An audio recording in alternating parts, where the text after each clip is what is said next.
Hello बच्चों, कैसे हो? कैसा चल रहा है? बढ़िया, मजेदार। So good morning everyone, myself Vandana and this is the biochemist channel. आज के लेक्चर में हम लाइफ प्रोसेस का थर्ड पार्ट डिस्कस करेंगे, जिसमें हम कंप्लीट एलिमेंट्री कैनाल को डिस्कस करेंगे। क्या होता है alimentary canal? Alimentary canal mouth से लेके एनस तक, whatever the food we consume, और कैसे उसको बाहर निकालना है जो बचे कुछ बेकार सामान है। तो आज की क्लास में हम कंप्लीट ह्यूमन डाइजेस्टिव सिस्टम को डिस्कस करेंगे। लास्ट क्लासेस में हमने ये पढ़ा था कि कैसे प्लांट खाना बनाते by the help of autotrophic. फिर हमने ये डिस्कस किया कि कैसे हेटेरोट्रॉफिक ऑर्गेनिज्म ऑटोट्रॉफ्स पे डिपेंड होते हैं। फिर अब आज की क्लास में हम ये देखेंगे कि जो वो हर ऑर्गेनिज्म होता है, क्या वो सारे ऑर्गेनिज्म खाना सेम वे में प्रोसीड करते हैं? नहीं, यूनिसेलुलर को खाना लेने का अलग तरीका होगा। Like multicellular organism can consume the holozoic nutrition like we discussed in the later classes. अब क्या पढ़ेंगे कि जो भी खाना हम खाए उसका like we chew the food, it's get mix with the saliva and so called enzyme, वो कैसे प्रोसीड करता है, क्या क्या फंक्शन होगा, सब कुछ डिस्कस करेंगे। तो क्या हम अमीबा का प्रोसेस और ह्यूमन का प्रोसेस सेम होता है? नहीं, amoeba is a single cellular organism, कैसे सेम होगा? We have the complex organ to proceed our digestion. तो हमारा प्रोसेस अमीबा से बिल्कुल ही कंसिडर नहीं कर सकते। तो क्या हम मैमल्स लाइक काउ से डिस्कस करेंगे? नहीं, वो रुमिनेंट एनिमल्स होते हैं। क्या उनके में हमारे में सिमिलरिटीज नहीं है? नहीं है, यही तो लोअर क्लासेस में पढ़ के आए हुए हैं हम।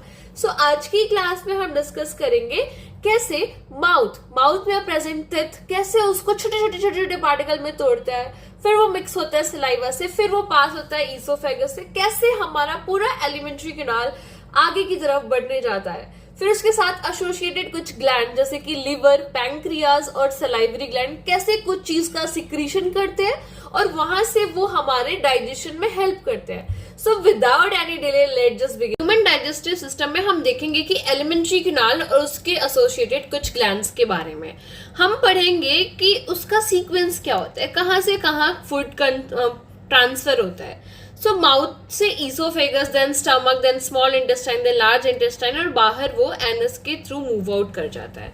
नेक्स्ट इज कुछ ग्लैंड्स एसोसिएटेड है उससे, जैसे कि सलाइवरी, लीवर एंड पैंक्रियास। हमारा एलिमेंट्री कैनाल जो है वो 9 मीटर लंबा है। इसकी लेंथ कितनी है? 9 मीटर लॉन्ग है।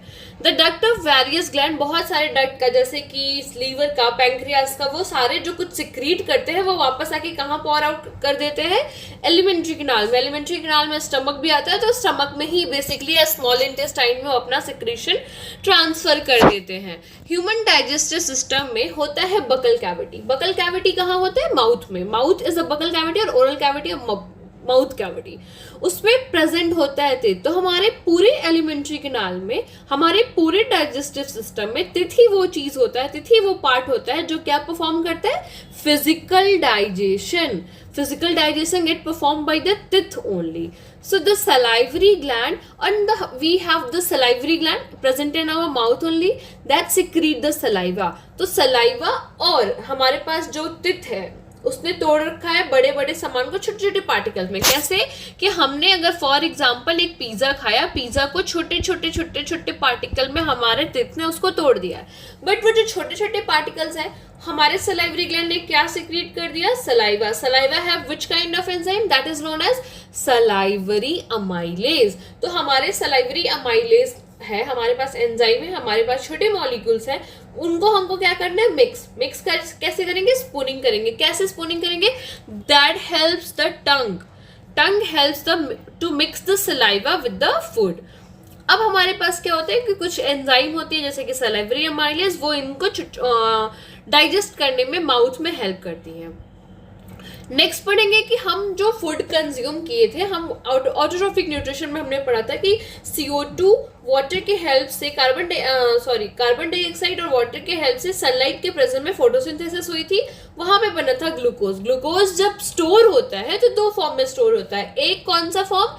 स्टार्च, जो प्लांट में स्टोर होता है, और एनिमल में जो स्टोर होता है उसको हम कहते हैं ग्लाइकोजन।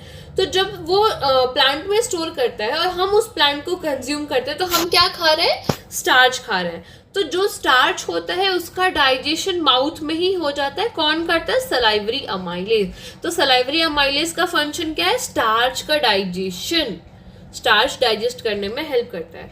अब क्या होता है कि starch, glucose, starch is glucose only, glucose का फॉर्म ही है।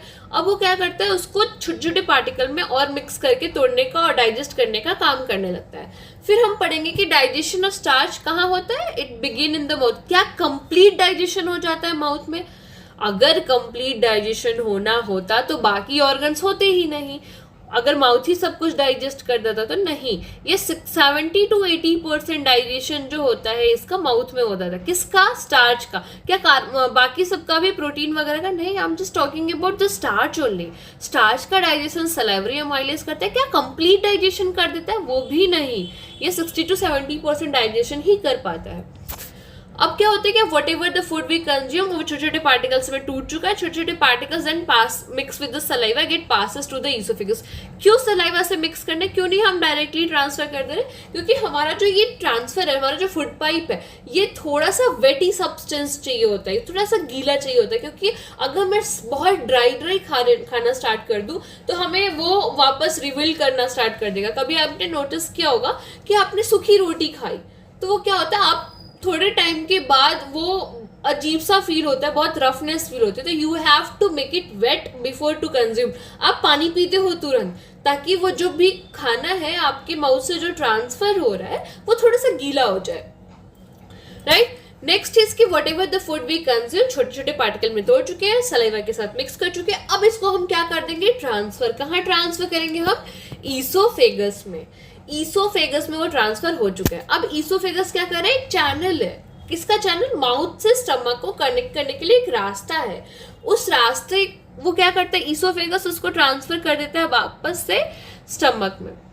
अब होता है wall of the food pipe have the muscles. अब मैं जो यहाँ पे तुम्हें दिखा रही हूँ, ये जो ट्रांसफर, ये पाइप लाइक स्ट्रक्चर, ये रास्ता दिख रहा है, इसमें क्या होते हैं, कुछ मसल्स होते हैं जो क्या करते हैं, कंटिन्यूअस, कैसा, कंटिन्यूअस कॉन्ट्रैक्शन एंड रिलैक्सेशन करते हैं। What is contraction, relaxation? We already discussed कि कुछ चीजें ऐसी होती हैं वो हमेशा ऐसे ऐसे ऐसे ऐसे कॉन्ट्रैक्ट करते हैं, फिर रिलैक्स, फिर कॉन्ट्रैक्ट, फिर रिलैक्स। तो ये कंटिन्यूअस उनका होता रहता है। ऐसे मूवमेंट को क्या कहते हैं हम? Peristaltic movement. This is very much important. क्या कहते हैं इसको हम? Peristaltic movement. पेरिस्टाल्टिक मूवमेंट क्या होता है? Contraction and relaxation movement of the food pipe is called as peristaltic movement. अब क्या होता है, पेरिस्टाल्टिक मूवमेंट के होने की वजह से खाना ऊपर से अंदर आ रहा है, हम एक्सपेंड कर रहे हैं, रिलैक्स कर रहे हैं, एक्सपेंड कर रहे हैं, रिलैक्स कर रहे हैं। तो हम क्या करेंगे, इसको एक्सपेंशन और रिलैक्सेशन की वजह से क्या होगा, जो भी फूड जा रहा है वो नीचे की तरफ ट्रांसफर होना स्टार्ट हो जाएगा। तो peristaltic movement of the food pipe pushes the slightly digested food into the stomach. आगे हमारा खाना कहाँ आ चुका है? पेट में आ चुका है।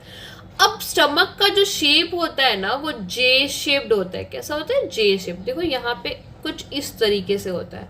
स्टमक का शेप कैसा होता है? जे शेप होता है। And it is present on the left side of the abdomen. The food is further digested into the stomach. क्या स्टमक कंप्लीट डाइजेशन करेगा? नहीं, ऑब्वियसली ना, क्योंकि हमने माउथ में कुछ चीज डाइजेस्ट की। क्या सारा? नहीं, बाकी सब तो 10 to 20% ही डाइजेस्ट होते हैं। सिर्फ स्टार्च ही होता है जो मैक्सिमम डाइजेशन माउथ में शो करता है due to the presence of salivary amylase, and that is important for the digestion of starch. तो क्या होता है कि stomach wall secrete some kind of juices. क्या करता है? स्टमक है, ये स्टमक का वॉल है, स्टमक का वॉल कुछ कुछ सिक्रीट करना स्टार्ट कर देता है। वो क्या कहते हैं उसको हम? Gastric juice. क्या सिक्रीट करता है, क्या उसको क्या क्या कंटेन करता है? उसके सिक्रीशन में होता है हाइड्रोक्लोरिक एसिड। क्यों? एसिड का काम पेट में क्या कर रहा है? Acid makes the medium acidic. क्यों? क्योंकि जो भी खाने के साथ यहाँ पे आ रहा है, जब ये आ रहा है तो इसके आने में कुछ अगर हार्मफुल बैक्टीरिया हो तो अगर वो पेट में आ जाए तो उसको वो किल कर सके, तो एक तरीके से प्रोटेक्ट कर रहा है। सो हाइड्रोक्लोरिक एसिड क्या करता है? एसिडिक मीडियम प्रोवाइड करता है ताकि जो भी बैक्टीरिया वगैरह आए उनको वो किल कर सके, राइट। Next is pepsin. और एक और काम होता है इसका, अगर आपने नोटिस किया होगा, आपने ज्यादा खाना खा लिया and then you just have the acidity kind of thing. क्यों एसिडिटी हो रही है? क्योंकि वहाँ पे हाइड्रोक्लोरिक एसिड जो था वो बहुत ज्यादा सिक्रीट हो गया है।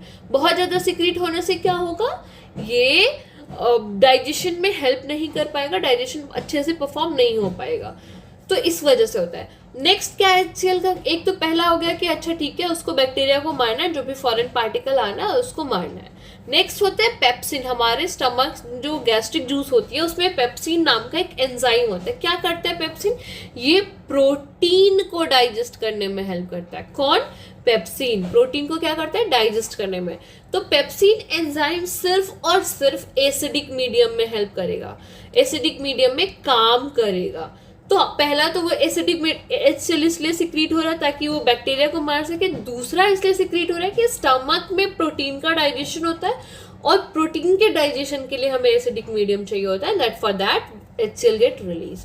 तीसरा होता है म्यूकस। यहाँ पे अगर आप ध्यान से देखो तो यहाँ पे एक लाइनिंग दिख रही है, ये वाली लाइनिंग, ये म्यूकस की लाइनिंग है। क्या काम करती है म्यूकस की लाइनिंग? म्यूकस की लाइनिंग, ये जो HCl सिक्रीट हो रहा है ना, ये अपने ही सेल वॉल को, अपने ही वॉल को, अपने ही लेयर को डिग्रेड ना कर सके, इसलिए उसको प्रोटेक्ट करता है, protect the stomach from the damage by the HCl। ये अपने ही आपको ना मार दे, इसीलिए वहां पे होता है mucus, to protect the stomach. So then the protein digestion begin in the stomach with the help of pepsin, which is the gastric juice released by the stomach wall. Mucus is essential to prevent ulcers caused by acid. अब acid अगर बहुत ज़्यादा release हो गया, तो क्या कहेगा? एक ये अल्सर बना देगा। उस चीज़ को रोकने के लिए यहाँ पे क्या प्रेजेंट होता है? Mucus. So partially digested food then move to the small intestine. कैसे? कौन सा मसल्स हेल्प कर रहा है? मैम यहाँ पे स्फिंक्टर मसल्स हेल्प कर रहा है। और स्फिंक्टर मसल ऊपर क्या पढ़े थे हम? पेरिस्टाल्टिक मूवमेंट पढ़े थे। यहाँ पे कौन सा मसल्स हेल्प कर रहा है? Sphincter muscles. स्फिंक्टर मसल्स क्या करते हैं? स्टमक से खाने को मूव करने में हेल्प करता है स्मॉल इंटेस्टाइन में। अब हम आ चुके हैं स्मॉल इंटेस्टाइन पे। This is the important part. Small intestine जो होता है, small intestine is the longest part. पूरा एलिमेंट्री कैनाल का जो 9 मीटर का एलिमेंट्री कैनाल है, 9 मीटर में 6.5 के लगभग सिर्फ और सिर्फ स्मॉल इंटेस्टाइन होता है। कि सिर्फ इसका नाम ही स्मॉल है, इसका हरकतें बहुत बड़ी हैं, तो इसकी लेंथ बहुत ज़्यादा होती है। लॉन्गेस्ट यही होता है, सिर्फ इसका नाम स्मॉल है।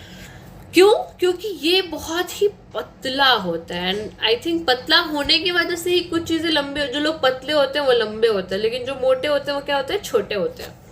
तो जैसे लार्ज इंटेस्टाइन क्या वाइडर है, लेकिन वो क्या है? वाइडर है, लेकिन उसकी लेंथ छोटी है। लेकिन ये क्या है? बहुत पतला है, लेकिन इसकी लेंथ क्या है? बहुत बड़ी है।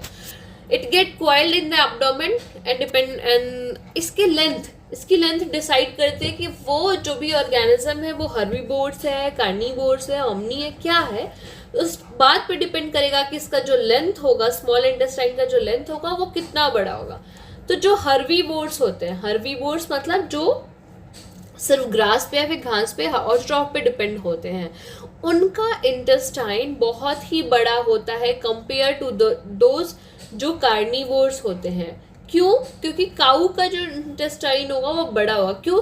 क्योंकि उनको डाइजेस्ट करना है सेलुलोज, क्योंकि वो प्लांट खा रहे हो, प्लांट में होता है सेलुलोज, प्लांट का सेल वॉल ही सेलुलोज होता है। तो प्लांट के सेलुलोज को डाइजेस्ट करने के लिए हमें बहुत ज़्यादा मेहनत चाहिए। तो बहुत ज़्यादा मेहनत करने के लिए हमें बहुत लंबा चाहिए, हमें रास्ता थोड़ा और टाइम चाहिए। रास्ता अगर बड़ा होगा तो हमें टाइम ज़्यादा मिलेगा। दैट इज़ वाई डाइजेस्ट करने को, सेलुलोज को डाइजेस्ट करने के लिए हर्बीवोर्स में लॉन्गर इंटेस्टाइन प्रेजेंट होता है। Next is carnivores. उसके कंपैरिजन में यहाँ पे छोटा होता है क्योंकि मीट खाना और meat can easily be digest.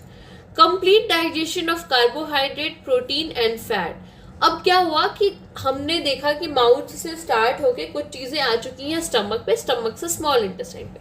क्या स्टमक का प्रोटीन का डाइजेशन स्मॉल इंटेस्टाइन में शुरू हो रहा है? नहीं, प्रोटीन का डाइजेशन स्टमक में शुरू हो रहा था। कैसे? With the help of pepsin. क्या स्टार्च का डाइजेशन स्टमक में हो रहा था? नहीं, उसका डाइजेशन माउथ में हो रहा था। कैसे? With the help of salivary amylase. And the inner lining of the small intestine have a some finger-like projection, जिसको हम क्या कहते हैं? विलाई। अब विलाई कुछ इस तरीके से स्ट्रक्चर होता है जो सरफेस एरिया को, सरफेस एरिया क्यों? क्योंकि अगर सरफेस एरिया बड़ा हुआ तो डाइजेशन ज़्यादा होगा। अगर सरफेस एरिया इतना ही है तो उसका डाइजेशन इतना ही हो पाएगा। तो विलाई जो फिंगर लाइक प्रोजेक्शन होता है वो अगर मैं ऐसे रखूं तो क्या हुआ, इसका एरिया काफी कम है, लेकिन अगर मैं ऐसे कर दूं तो इसका एरिया इंक्रीज हो गया, सरफेस एरिया इंक्रीज हो गया। सरफेस एरिया के इंक्रीज होने की वजह से डाइजेशन जो होगा ज्यादा होगा और उसका एब्जॉर्प्शन भी ज्यादा होगा। तो विलाई किस चीज से बने होते हैं? Villi are the rich supplied with the blood vessels which take the absorb food and to utilise it in every organ. तो ये क्या करते हैं, सारे जगह यूटिलाइजेशन में हेल्प करते हैं। अब हम स्मॉल इंटेस्टाइन के बारे में इतना ही जानेंगे कि स्मॉल इंटेस्टाइन में किस किस चीज़ का डाइजेशन होता है। इसका इंटेस्टाइन लंबा होता है, छोटा होता है, इसका लेंथ बहुत बड़ा होता है। विलाई क्या होती है, विलाई किस चीज़ से बनी होती है, इसका फंक्शन क्या होता है, विलाई का फंक्शन क्या होता है, सरफेस एरिया को इंक्रीज करना फॉर द एब्जॉर्प्शन। अब हम पढ़ेंगे लीवर के बारे में थोड़ा थोड़ा चीज़ें कि क्या काम करता है liver. Liver secrete bile which store in the gall bladder. अब होता है कि क्या बाइल जो होता है वो गैल ब्लैडर बनाता है? नहीं। The next important part is कि जो बाइल जूस होता है, बाइल जूस को प्रिपेयर मतलब कि सिंथेसाइज करेगा लीवर, लेकिन स्टोर करने का काम करेगा गैल bladder. Is that clear? That जो भी बाइल है उसको बनाएगा, खाना बनाएगा, लीवर में बनेगा बाइल जूस, लेकिन क्या लीवर में ही स्टोर होगा? नहीं। स्टोरेज कहाँ होगा? गैल ब्लैडर में। क्या फंक्शन करता है बाइल?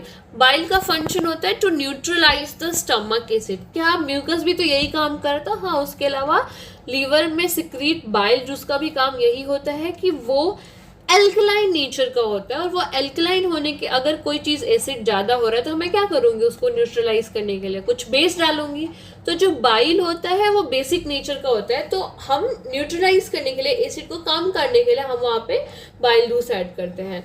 नेक्स्ट फंक्शन क्या होता है? ये emulsification of the fat. Fat को इमल्सिफिकेशन मतलब छोटे छोटे पार्टिकल्स में तोड़ना, तो फैट को break them into the smaller globule.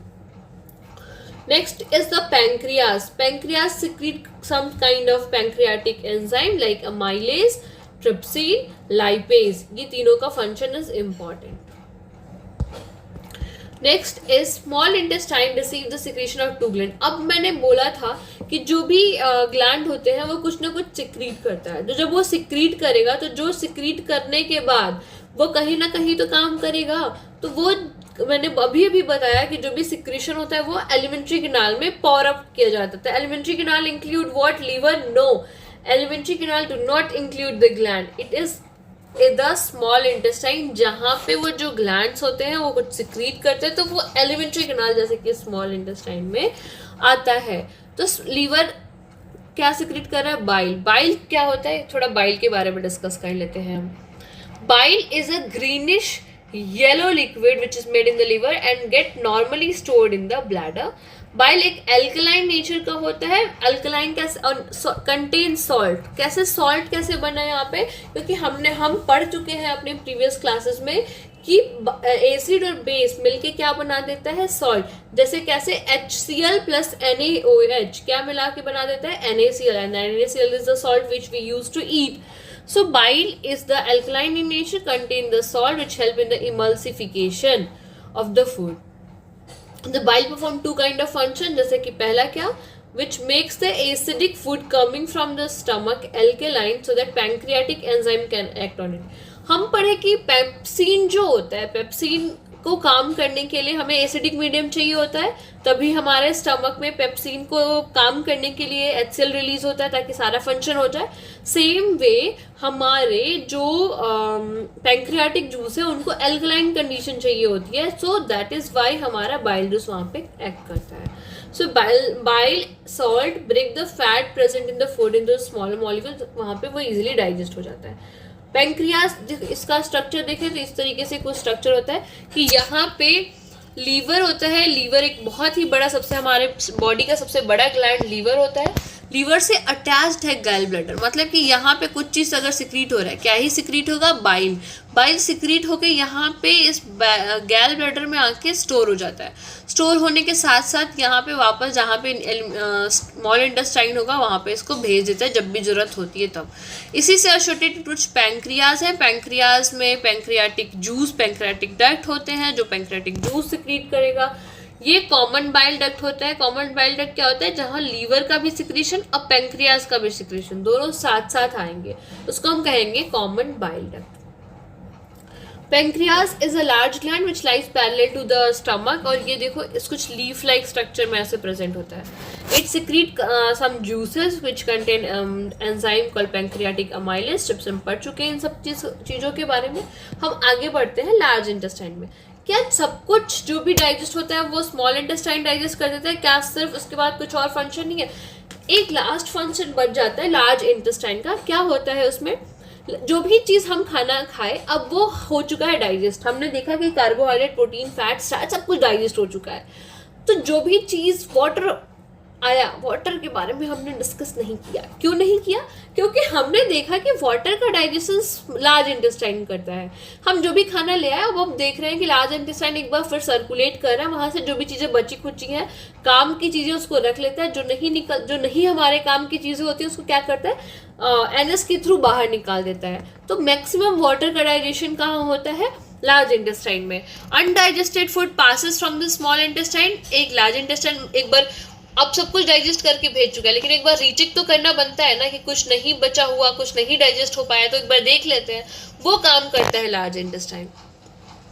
The wall of the large intestine absorb most of the water from the undigested food। जो भी मैंने बोला कि वाटर जो भी जा रहा है पानी, उसका डाइजेशन, उसका एब्जॉर्प्शन काम करने के हेल्प में करता है। Due to this the undigested part of the food become almost solid. क्योंकि अगर मैं वहाँ से कोई भी खाना आ रहा है जो कि क्या है? अनडाइजेस्टेड है, अनडाइजेस्टेड फूड आ रहा है, उसमें से हम क्या करें कि सारा का पानी, सारा पानी हमने क्या किया? एब्जॉर्ब कर लिया। एब्जॉर्ब करने से क्या होगा? जो भी मटेरियल था वो यहाँ पे क्या हो चुका है अब? Solid. And that we call it stool, जो हम एक्सक्रीशन में हेल्प करते हैं, हम एक्सक्रीट करके निकाल देते हैं हमारी बॉडी से। तो last part of the large intestine is rectum, जो स्टोर करके थोड़े टाइम तक रखते हैं। फिर बाद में क्या होता है? इसको एनस के थ्रू रिमूव कर दिया जाता है हमारी बॉडी से। This is for the today lecture. Stay tuned with me for the further videos. Thank you so much. Bye bye.